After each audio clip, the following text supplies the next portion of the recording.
Hi friends, आप देख रहे हैं विनोद जीएस गुरु चैनल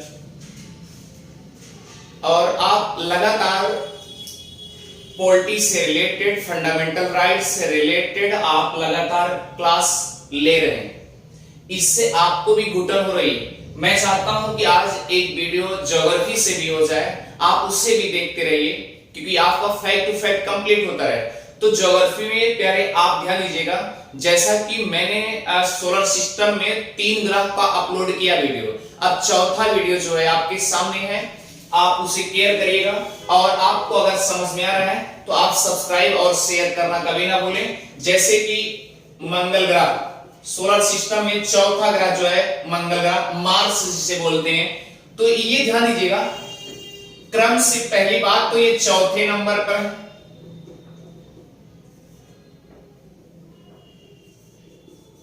क्रम से चौथे नंबर पर, क्लियर। अब आकार में 7वें नंबर पर है, क्लियर। जैसे प्रैक्टिकली चीज ध्यान दीजिएगा, ये आपका बुध था, उसके बाद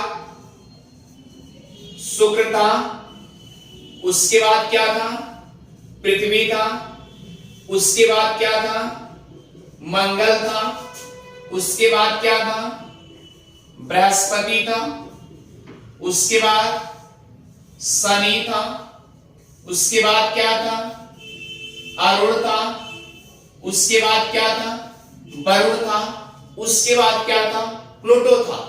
ये सारी बातें तो प्लूटो को निष्कासित भी किया गया, पिछले वीडियो में हम आपको बताए।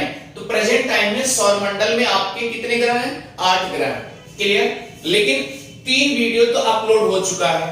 अब चौथे का नंबर है, देखिए क्रम से चौथे नंबर पर है, क्रम से चौथे नंबर पर है और आकार में 7वें नंबर पर है। पहली बात तो ये पकड़ में आ गई, चलिए ठीक है। अब आकार में 7वें नंबर पर है तो इसके बारे में पहले फैक्ट टू फैक्ट आप नोट करते जाइए।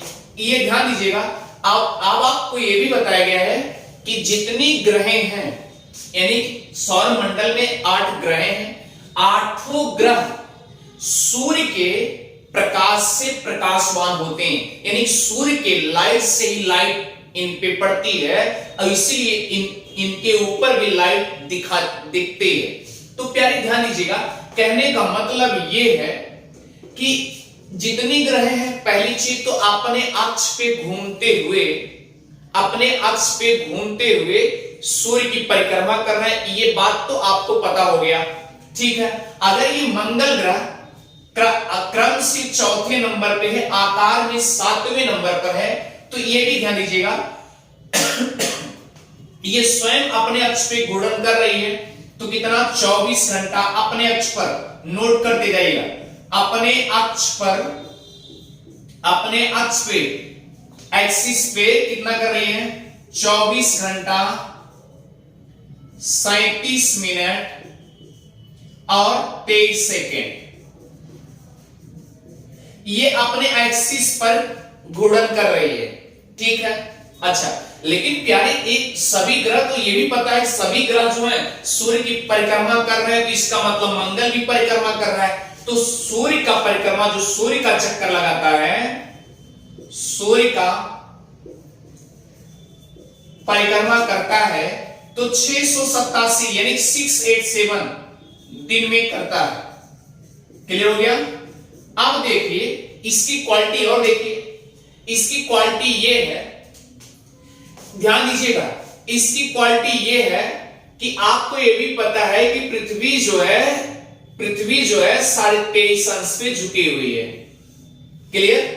और अगर भैया ये पृथ्वी अपने अक्ष पर 23.5 अंश पे झुकी है, तो ये भी बताया गया है कि ये जो मंगल ग्रह है, ये अपने 25 अंश पे झुकी हुई है, 25 डिग्री पे, ध्यान दीजिएगा, ये 25 अंश पे झुका हुआ अपने अक्ष पर। अगर 25 अंश झुका हुआ तो इसका मतलब कि 23.5 पे पृथ्वी है और 25 अंश पे ये है। तो ये भी ध्यान दीजिए, जैसे वहां भी ऋतु परिवर्तन हो रहा है, सेम लगभग मिलता जुलता इस पे भी ऋतु परिवर्तन हो रहा है, तो इसीलिए ऋतु परिवर्तन यहां भी हो रहा है। अब सोचिए, अगर ऋतु परिवर्तन हो रहा है तो आप ये भी जान लीजिए कि सेम कंडीशन पृथ्वी जैसा मिलता जुलता कुछ है, इसका मतलब पृथ्वी पे जीवन संभव है। ये तो क्लियर हो चुका है। तो इसका मतलब इसकी तलाश, अब जब लगभग सेम कंडीशन इस पे मिल रहा है, इसीलिए मंगल पे भी कई रिसर्च किए गए हैं, कई खोज किए गए हैं। जैसे कि आप जानना चाहेंगे कि 1997 में मानव निर्मित अमेरिका वालों ने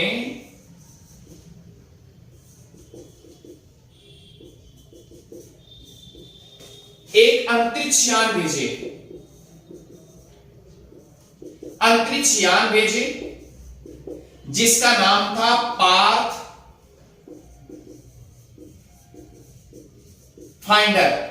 अब सोचिए, पाथ फाइंडर तो भेज दिए, तो वहां पर जो अंतरिक्ष यान भेजे हैं वहां पर उनको मिला क्या? वो कहे ठीक है, ये अंतरिक्ष यान से जो मिला, कुछ रिस्पांस मिला है, वह अंतरिक्ष यान में ध्यान दीजिए बीहड़,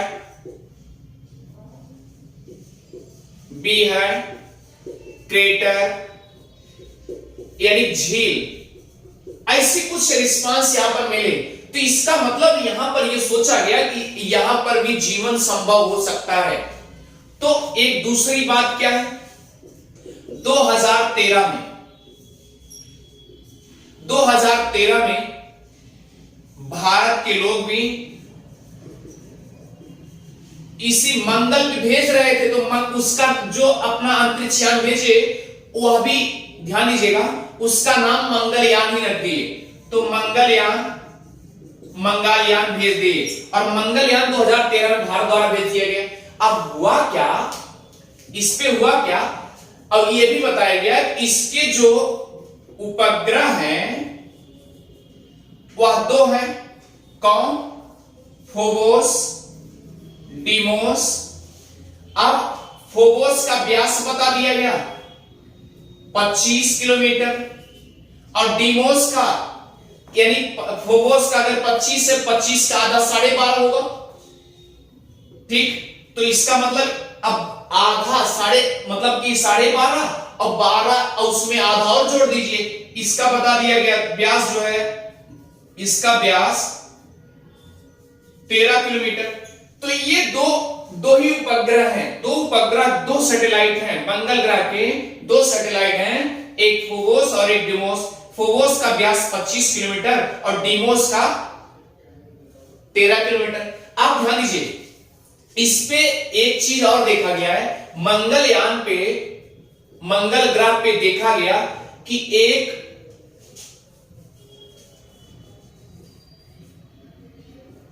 यहां का मिट्टी जो है, यहां की मिट्टी लाल कलर की है, लाल कलर की है। अब हुआ क्या, जब लाल कलर की है, प्यारे ध्यान दीजिए, हम इसको मिटाते जा रहे हैं, लाल कलर की है, तो यहां देखा गया, तो यह बता दिया गया कि लगभग 10% रेड आयरन पाया जाता है। क्या पाया जाता है? 10% रेड आयरन पाया जाता है। और रेड आयरन पाने की वजह से इसको लाल ग्रह कहा दिया जाता है, यानी मंगल ग्रह को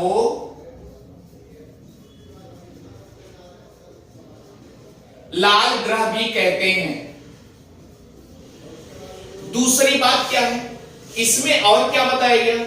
इसमें बताया गया कि 97% कार्बन डाइऑक्साइड,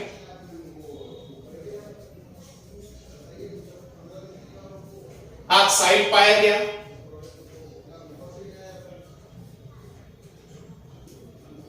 अब 97% कार्बन डाइऑक्साइड पाया गया। अच्छा ये बताइए, अगर कार्बन डाइऑक्साइड पाया गया तो इसका मतलब ये है यहां भी ऊष्मन की क्रिया ज्यादा होगी। अब ऊष्मन की क्रिया ज्यादा होगी और अगर क्या होगा, इसका मतलब कि ज्वालामुखी होगा, और ज्वालामुखी अगर उद्भेदन होगा, ज्वालामुखी उद्गार होगा, तो इसका मतलब पर्वत का निर्माण होगा। क्लियर हो गया? अब पर्वत, अगर देखिए प्यारे, इसको मिटा दे रहे हैं,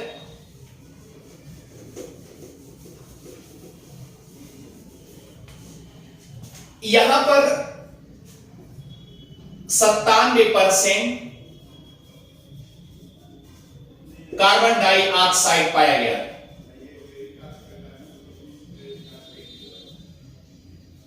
आप बताइए, कार्बन डाइऑक्साइड पाया गया, जिसका मतलब यहां पर उष्मन की क्रिया ज्यादा होगी और गर्मी ज्यादा होगी, और उसके बाद अब इसी वजह से ध्यान दीजिएगा कंडीशनल क्या बना कि अगर गर्मी ज्यादा होगी तो स्वाभाविक सी बात ज्वालामुखी का उद्गार होगा,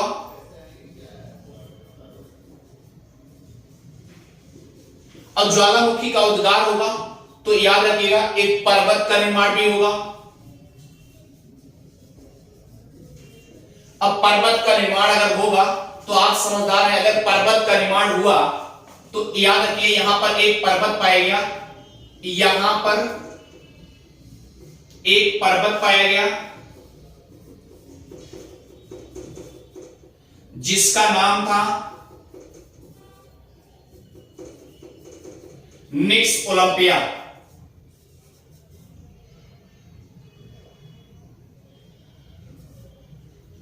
ओलंपिया, निक्स ओलंपिया। और ये भी बता दिया गया, ये भी बता दिया गया कि एवरेस्ट से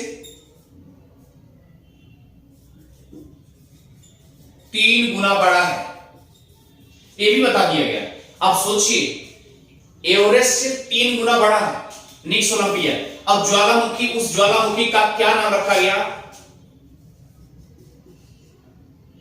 ओलंपिक्स, ओलंपिक्स मेसी, ये नाम रख दिया गया। अब ओलंपिक्स मेसी ज्वालामुखी का नाम रख दिया गया, और उसी से एक पर्वत का निर्माण हुआ जिसका नाम निक्स ओलंपिया है, और जो बताया गया कि एवरेस्ट से 3 गुना बड़ा है।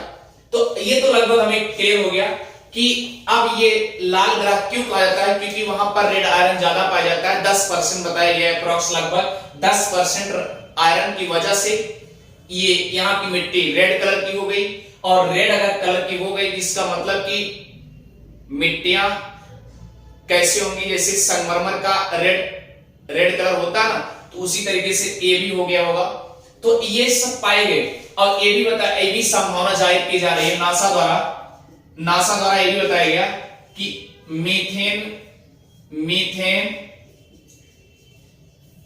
गैस भी पाई जाती है, मीथेन गैस की संभावना है, ये भी बता दिया गया है। तो एक चीज आपका क्लियर हो गया कि मंगल ग्रह से रिलेटेड जो फैक्ट थे प्यारे, अच्छे से हमने अपलोड कर दिया, यानी एक भी इससे फैक्ट छूटा नहीं है। और अगर आपको समझ में आ रहा है तो सब्सक्राइब करना और शेयर करना कभी ना भूलें। Thank you.